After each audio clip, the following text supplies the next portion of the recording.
Oh my god, there is the video when the killer realizes his victim is alive. Okay. A man who has been dubbed Britain's most Okay. evil by many. Levi Bellfield is a man without a conscience or remorse. Dude, Levi really changed since the last time I saw him. From a cute anime boy, he just turned into this. Acquired the nicknames, including the Bus Stop Stalker, the Bus Stop Killer, and the Hammerman. His victims are large in number, and nobody can be 100% sure how many people he targeted over the years. Somebody had to stop this man, but for all of Bellfield's crimes, he wasn't stupid, and catching him would not be easy. Yeah, his even face is ugly. Man, before we begin, I guess with time you can even like kind of see the people when they're about to do some shit. Their face always doesn't look good. Would like to send our sincere condolences to the friends and families of all the victims of Levi Bellfield. Levi Rabbits was born on May 17, 1968, at the West Middlesex Hospital in London. His father, Joseph Rabbits, died of leukemia when Levi was just 10 years old. He had 2 brothers and 2 sisters who all became Bellfields when their mother remarried. All of them were brought up on a council estate in southwest London. Life was tough and a little rough, but their upbringing was good and stable. Dude, he has such long eyelashes. From a young age, had little or no respect for women. He viewed them as sexual objects that were beneath him, and in many ways, they had been put on the planet for the sexual gratification of men, especially him. He somehow managed to get different partners over a period of years, but his relationships never seemed to last that long. In total, he fathered 11 children with 5 different women. But tragically, his disdain for women would reach new and disturbing levels as he got older. March the 21st, 2002, a few minutes before 4. How can you even be attracted to this? How? You're like you have to be blind or some shit. I don't know. His disdain for women would 21st, 2002, a few minutes before 4 o'clock. 13-year-old Millie Dowler makes her way home from school and is captured on CCTV walking down Station Road in Walton-on-Thames, Surrey. Looks like a her regular journey to and from school. It was littered with CCTV cameras, all except for a very short distance where there was a blind spot along a busy road. Everyone was adamant that. Chad, you know what I don't understand at all? Like the psychology of the killer, right? So whenever you want to commit a crime, especially you want to intentionally kill someone, why? Like, what the fuck is going on inside your head? Oh well, yeah, I want some blood. I'm Batman. I want some blood. Vengeance. Like what? You hate women so much, that's why you decide to kill them? I don't understand, man. I don't understand. Stranger, for example, trying to offer her a ride home if she didn't know them. But nonetheless, whilst walking through a CCTV blind spot at approximately 20 or 30 yards in length, Millie disappeared without a trace. She's actually pretty. Naturally, Millie's family became concerned when she didn't return home from school. She was a good girl who would always maintain contact with her family. Even if she had gotten sidetracked on the way home, they were sure that she would have let them know. Given Millie's age and the fact that the disappearance was so out of character, police sprang into action, bringing into play all the extra resources they could muster. But the search yielded no results and no leads. Meanwhile, just across town, in a place called West Drayton, 34-year-old Levi Bellfield and his 23-year-old girlfriend Emma were house-sitting for a friend. According to his girlfriend, Levi had been out of the house all day and did not return until 11 p.m. that evening, bringing takeaway for both of them. After eating, the pair went to bed, but rather than being tired, Levi laid in bed for a few hours, and then around 3 in the morning, he said he couldn't sleep and decided to go back to the couple's apartment at Walton-on-Thames. Emma had no suspicions about Bellfield going back to the apartment. Lots of people find it hard to sleep when they're not in their own beds. But this would change when Emma returned to the apartment the next day, when even his loyal girlfriend became suspicious of his behavior. Upon returning to the apartment, Emma noticed it was spotless, and on top of all that, all of the bed covers had been thrown away. Bellfield explained that her dog had had an accident and the sheets were ruined, so he had thrown them away. But Emma I noticed mean, something else was okay, wrong. that's Her valid. car was missing. The That's same car valid. that Bellfield supposedly used to get from the house in West Drayton to That's their valid. apartment in Okay. the early hours of the morning. Again, Bellfield had an Oh explanation. my god, look at this sex machine. Oh my god, this body. Oh my god, this physique. Oh my god, chat. I cannot resist. I cannot resist. Look at that, chat. Would you let him do everything? They're like, no, of course not. Oh my god, he's fucking He disgusting. said that he went for a drink with someone and had had too much to drive, so he had left the car. Remember, Levi Bellfield left the apartment around 3 a.m. Who wants their friend coming around that time of the morning for a drink? 3 a.m. Naturally, Emma wanted her car back, and the couple made their way around to where it was supposed to be. But the car wasn't there. Emma, as a matter of fact, would never see that car again.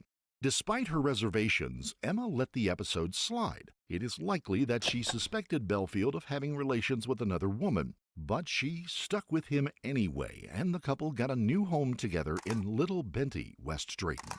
Bellfield made quite an impression on his new neighbors. Most of the street thought he was a nice guy, but he had a habit of leaving vehicles parked in awkward places, so people had to keep asking him to move them. You may know yourself from personal experience that it doesn't take long for this to become very annoying. But it didn't take long for Bellfield's attitude to change.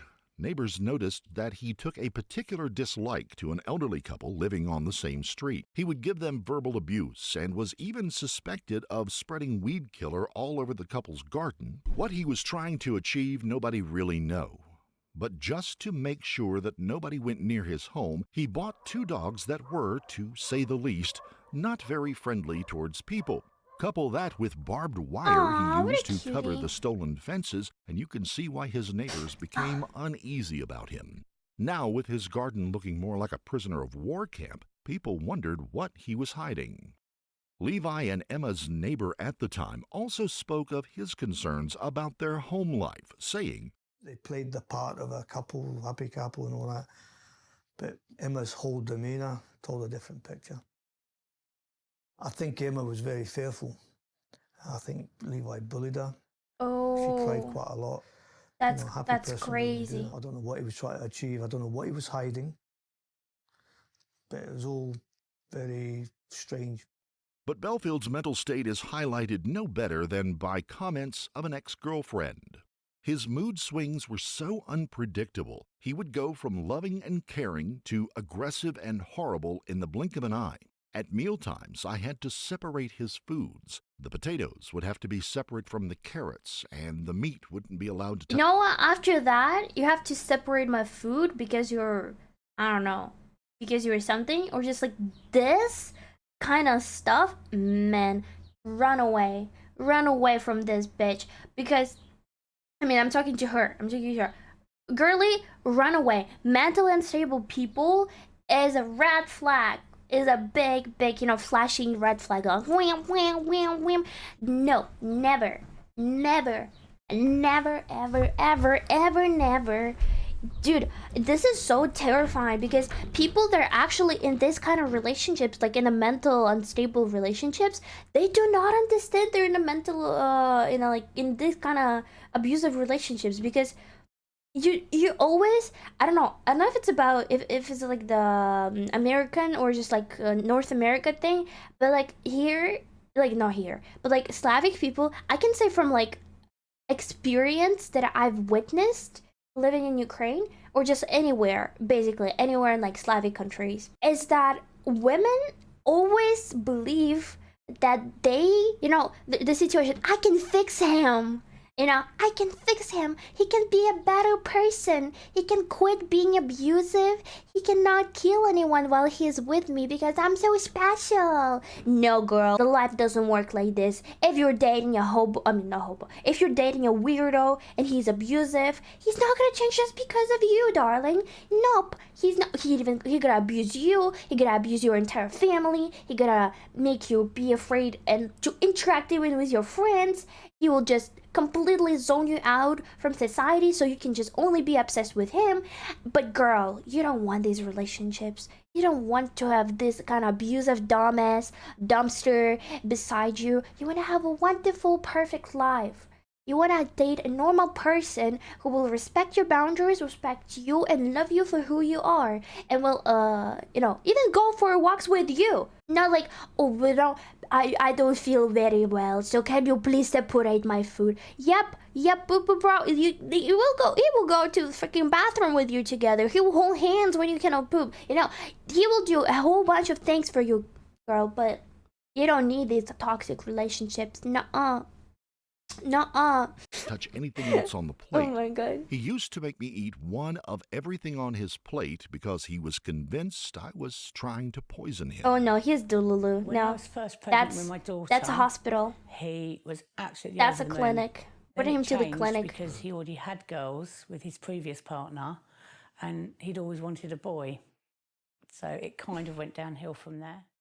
Meanwhile, the police were still searching for Millie Dowler. 6 months had passed and no Poison luck. is excessive? That is, Yeah, until poison the is 18th very of September excessive. 2002. A group of mushroom Oh, speaking pickers of were like- going about their business in a dense woodland called Yateley Heath, Hampshire. One of them noticed something strange.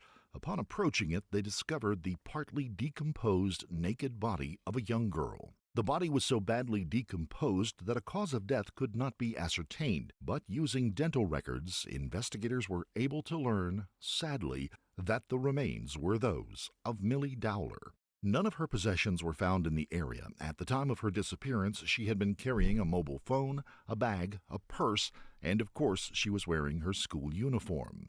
With the discovery of the body, police now reclassified the investigation as a murder, That's fucked naming up. it Operation Ruby. That's But fucked while up. police were investigating the murder, the man they were looking for would strike again, just down the road. Hampton, Middlesex, a leafy, historic suburb outside of London, was to become the scene of yet another murder on February 4th, 2003. On this chilly evening, Marcia McDowell, a young student just 19 years old, was making Just her way 19? home, having been to the movies with a friend. Marcia caught the She's so 111 bus young. to take her home. Having left the bus, she made her way around the corner and turned onto the street where her parents lived. As she approached to within eyeshot of her home, approximately 100 yards from the front door, Marcia was attacked. In the middle of a silent, No cold way. night, Marcia was walking without a care in the world as her breath streamed out of her mouth in front of her face, when, without warning, someone came up behind her and struck her in a merciless, powerful blow to the back of the head.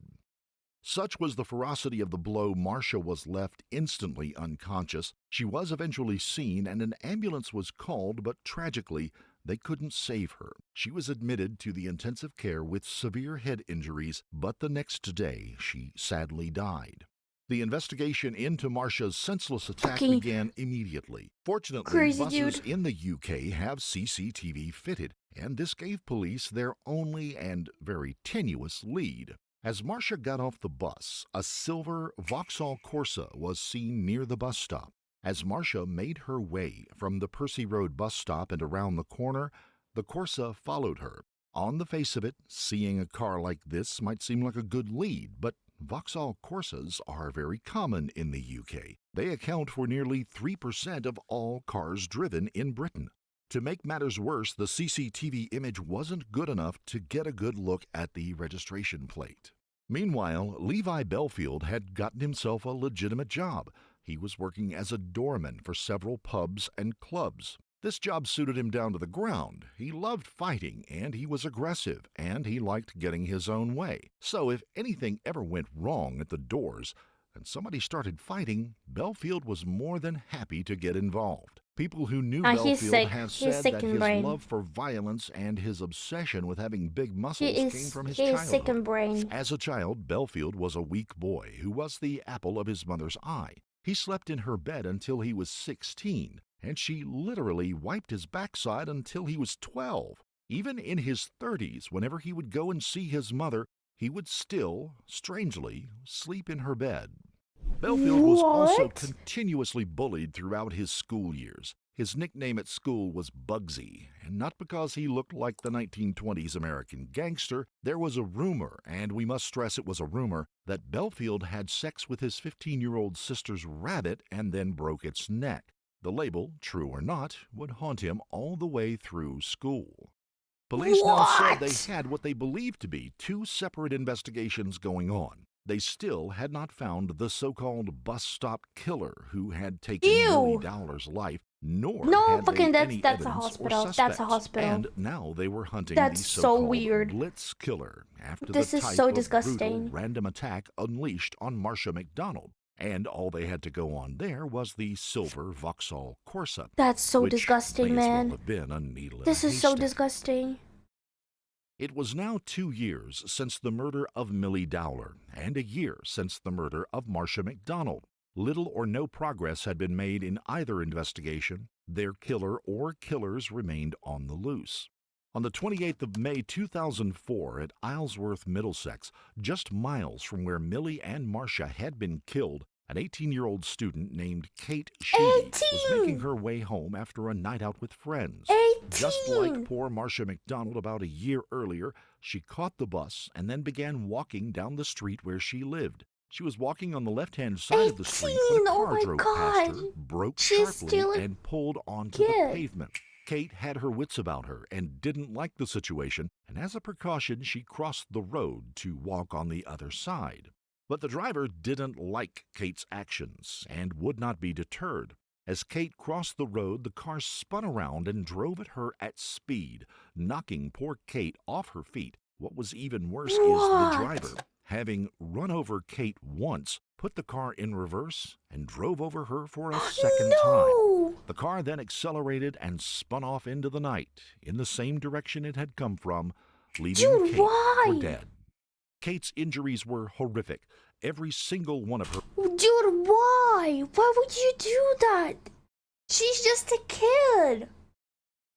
Like, dude, you can even see that she is a fucking kid. How can you... For no reason. Oh my fucking god, this is so fucked up. Oh my god. No, this dude is fucking sick to brain. No, he needs to be locked up. Her ribs had been broken, her spleen was ruptured, and That's she had fucking spinal crazy. damage. That's but crazy. astonishingly, Oh, she poor was still girl. alive, although it was very touch and go for a time whether or not she would live. Oh but my to the god. relief and surprise of many, Kate did slowly start to defy the odds, able to tell investigators that the But car she's was so a white pretty. people carrier with blacked out windows. She was so Even pretty. more amazing, I mean, she is remembered pretty. what could have been a minor but crucial detail. The wing mirror on the driver's side of the vehicle was smashed. Unfortunately, despite police attempting to investigate the crime, they had managed to miss the white vehicle which had actually been captured on CCTV footage, but due to what they called an administrative error, the message was never relayed. Meanwhile, Bellfield was free to carry on working as a nightclub doorman, remaining completely under Disgusting, the police man. radar. Bellfield's behavior now was becoming even more erratic and frequent. One night, he revealed to someone that he knew at the club that he was working at that there was a room upstairs that he took young girls to when the club was closed. What? Once in the room, the girls would face abuse, not just verbal, but sexual. Sometimes Bellfield would also take them to his vehicle parked outside. This vehicle, a white people carrier with blacked out windows. No. The bus stop killer was not done yet. Just 3 months after the attempted murder of Kate Sheedy, Detective Chief Inspector Colin Sutton received the call he had been dreading. Another body had been found, this time on Twickenham Green, just down the road It's from where already Kate had 3. been attacked. The body 4. turned out to be that of 22-year-old Amélie Delagrange, a French-language student who had come to the UK to study for 2 years. Her Poor body was girl. found on a green used as a cricket pitch, connection to at least one of the murders that had taken place in the local area, That's that fucked of up. Marcia McDonald. Amélie had been attacked in the same way. She had received a very powerful blow to the back of her head, Dude, almost why? certainly leaving her unconscious. Just like some of the other young women before her, Amélie had been out at night with her friends and had taken a bus home. But police believe... Dude, like, I don't understand why this world is so fucked up. You just want to go hang out with your friends. As a result, you go fucking get murdered by some psycho that hates women. Like, why?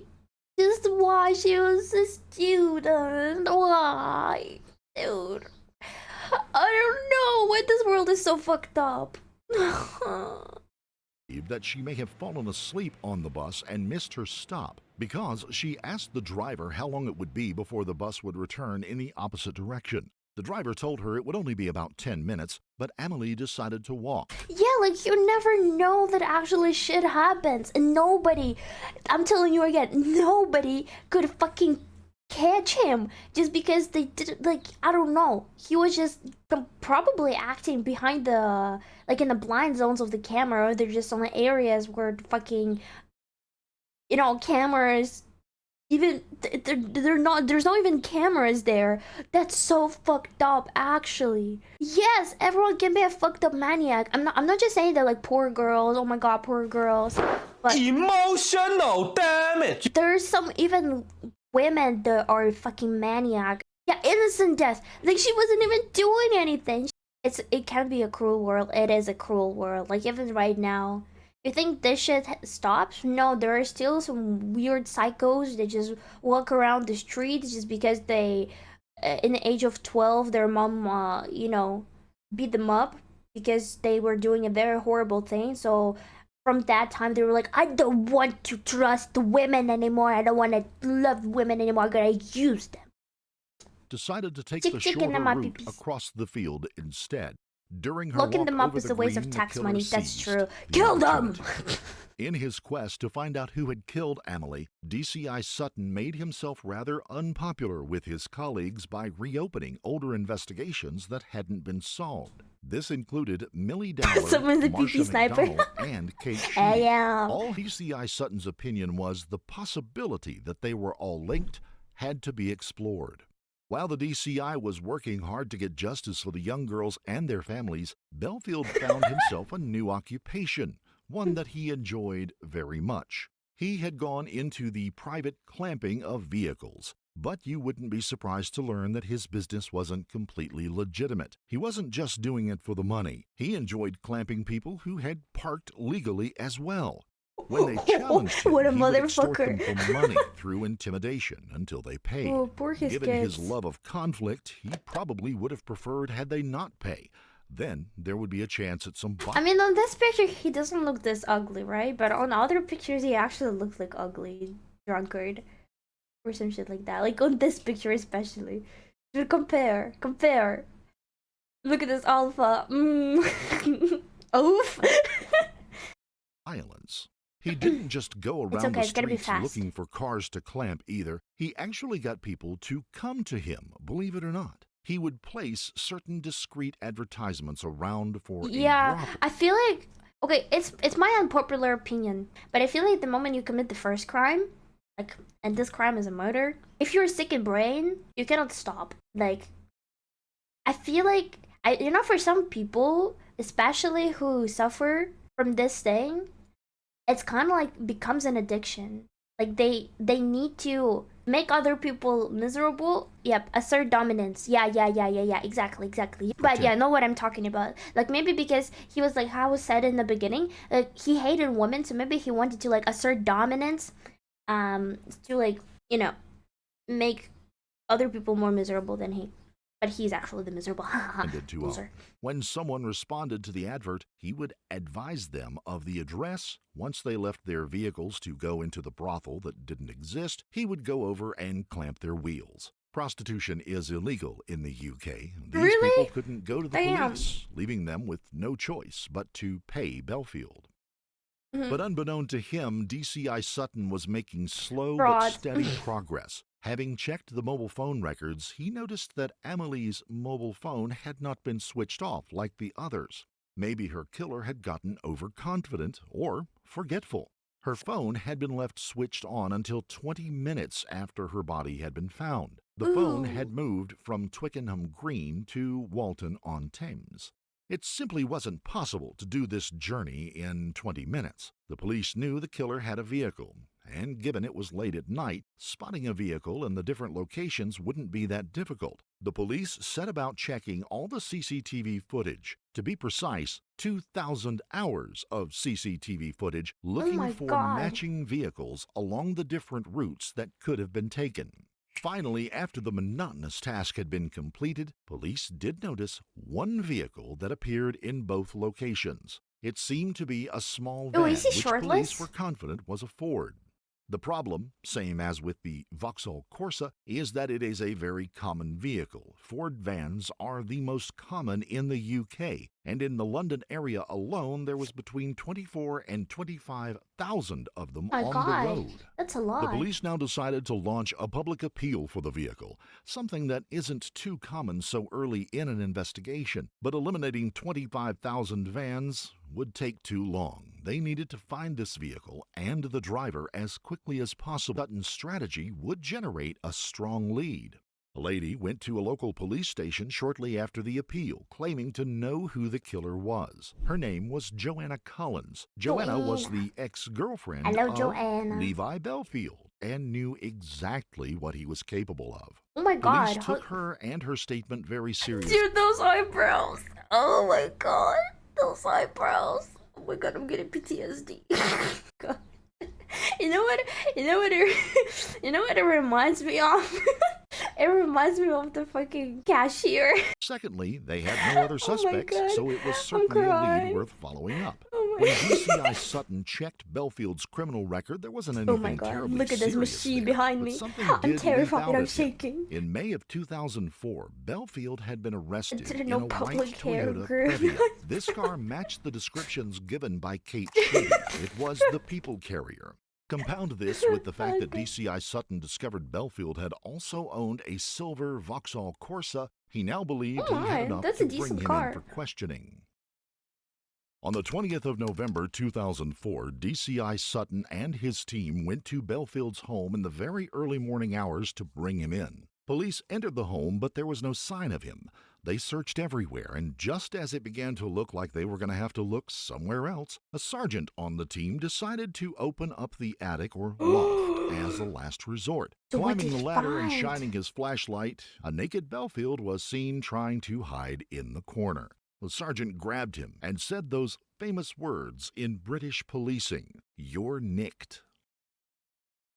News spread fast of Bellfield's arrest. People who had previously been scared of him now saw their chance to tell police exactly what he had been getting up to. The wall of silence and this double intimidation was chin. crumbling. At one stage, DCI Sutton had 27 separate investigations open into Bellfield. These ranged from murder to assault to several rape allegations. But there was still a problem. Evidence was proving hard to come by. The police needed a working hypothesis if they were going to connect Bellfield to any of the attacks and murders that had taken place. Joanna, the ex-girlfriend who had come forward, These eyebrows. I can't. I can't. Wait, she doesn't look this bad. Eyebrows. first became a very important witness for the police, living with Levi Bellfield, which told its own story. She described how he would only hit her on the legs or body, where the bruises could be covered up, never in the face. If she dared to scream, cry, or wince in pain, she would be hit again, even harder. That's fucked Whenever up. they drove down the street, she said that he would make very inappropriate comments about schoolgirls that were walking down the road, and she described how he spoke about women. He had a real disdain for women, a genuine dislike of them. As far as he was concerned, they were inferior to him. It became apparent that although he had little regard for Now we any know why women, he was he hunting had a special schoolgirls. hatred for middle-class women, an inferiority complex about proving that he was better than them. But because he wasn't better than Those them, eyelashes. the only way he could possibly prove this in his mind was to degrade or even kill them.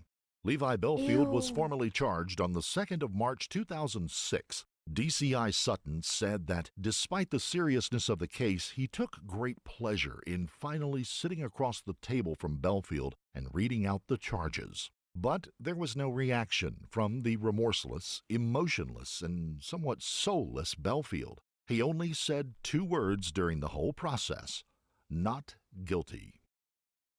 In 2007, Levi Bellfield finally went on trial at the Old Bailey in London. He was charged with the murders of Marcia MacDonald and Amélie Delagrange, and the attempted murder of Kate Sheedy. Throughout the whole proceedings, it was noted how Hold on, what happened to the first girl?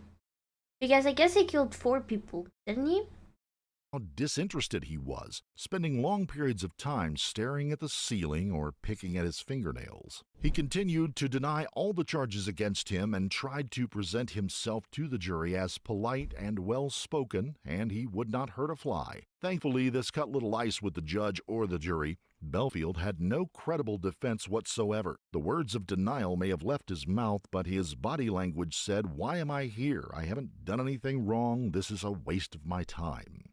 On the 25th of February 2008, Levi Bellfield was found guilty on all charges. And in quite a rare move for the UK, he was given a whole life term, which means he will never be released. He offered no explanation or mitigation and expressed no remorse for his actions. He just accepted the verdict. Although this was, of course, good news, the verdict had brought some justice for those poor young women and closure for the family. The same could not be said for the friends and family of Millie Dowler, whose death remained unsolved. DCI Sutton, however, was not done with Bellfield yet. There had been so many allegations against him, surely at least some of them, if not all, had some truth to them. In the conclusion of the case, Mr. Sutton noticed that Bellfield had once lived in Walton-on-Thames, in the flat that he shared with his girlfriend Emma. DCI Sutton noticed that the address where Bellfield had lived, called Collingwood Place, was only 20 yards from the spot where Millie Dowler was last seen. It was now 6 years since Millie had been murdered. Finally, DCI Sutton believed they had a credible suspect. In February of 2008, the police announced publicly that Levi Bellfield was now the prime suspect in the Millie Dowler case. Police reviewed the CCTV footage again from 2002. Now, let's not forget, Levi Bellfield had left his girlfriend in the house in the early morning hours because he couldn't sleep. That house was just 20 minutes away from where Millie had been seen. CCTV footage showed that just 10 minutes after Millie had been caught on camera, a red Daewoo Lexia was seen leaving Collingwood Place, the exact same car that Bellfield's girlfriend owned, the exact car that went missing and was never seen again. In May of 2011, Levi Bellfield was finally put on trial for the murder of Millie Dowler. Joanna Collins, the ex-girlfriend, appeared as a witness, as did Bellfield's most recent girlfriend, Emma. Many witnesses, including Emma, gave evidence from behind a screen, but Joanna refused and wanted to look at the man that had tortured her for so long. This visibly agitated Bellfield as he sat looking aggressively across the court, rocking backwards and forwards over and over throughout the proceedings. This was the point he realized that nobody was scared of him anymore, nor did he have any hold over the women that he had abused for so long. The trial lasted 7 weeks. Levi Bellfield was found guilty of the murder of Millie Dowler and was handed a second whole life term. As the guilty verdict was read out, Bellfield arrogantly yawned in court. Since being imprisoned, Bellfield has been determined to try to cling on to his infamy, repeatedly confessing to murders in the UK from his prison cell. His confessions have reached such an extent that now very few people, if any, take him seriously. Although there is no death penalty in the UK, Bellfield was given the next best thing. He was sent to Wakefield Prison in Yorkshire first, but after complaining about conditions and perhaps as an act of vengeance by the state, he was moved to HMP Frankland in the northeast of England. Along with Belmarsh, probably the most notorious prison in the UK. It has been home to criminals such as Harold Shipman, Charles Bronson, and Peter Sutcliffe. The prison has an extremely strict regime, and inmates spend 23 hours a day in their cells. Even the hardened criminals who talk of Frankland fear return to that hellhole. In 2016, Bellfield himself found out when a fellow prisoner slashed his face with a homemade knife. Even your average bank robber or gangster will not abide child killers. Did he die? Since the attack, Bellfield has complained that prison guards have beaten him up and also allow other prisoners to have access to him to inflict harm. Naturally, we wouldn't possibly condone such behavior, but we'll leave it up to you to decide what's right or what's wrong or what's appropriate. The streets are now undoubtedly safer without Levi Bellfield walking them. Thankfully, he will never be free to inflict harm on anyone ever again, destined to live the rest of his life looking over his shoulder 24 hours a day. Oh no, did someone not feel big when facing them? It wasn't the same size person? I don't think so, dude. This dude is miserable. What are we talking about?